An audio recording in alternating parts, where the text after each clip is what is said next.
when I took a position that it was time for Egypt to transition, it was based on the fact that Egypt had not had democratic government for decades, if ever. And that's what the people were calling for.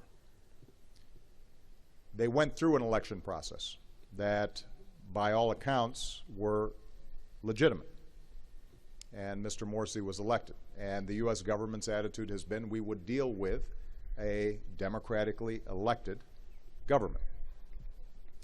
What we've also said is that democracy is not just about elections. It's also about how are you working with an opposition? How do you treat dissenting voices? How do you treat minority groups? And what is clear right now is that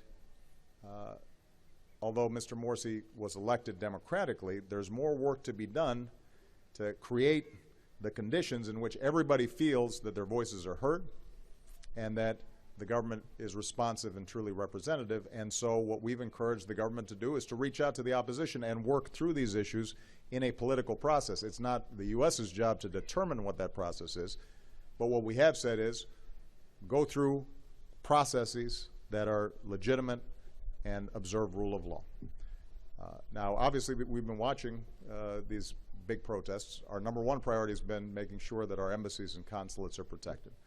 Number two, what we've consistently insisted on is that all parties involved, whether it's members of Mr. Morsi's party or the opposition, that they remain peaceful. And although we have not seen the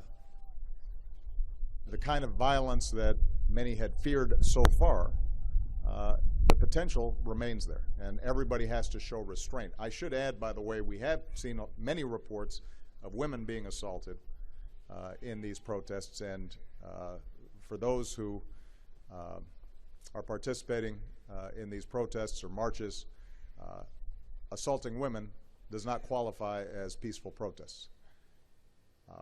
So we're going to continue to work with all parties inside of Egypt to try to channel this through legal, legitimate processes.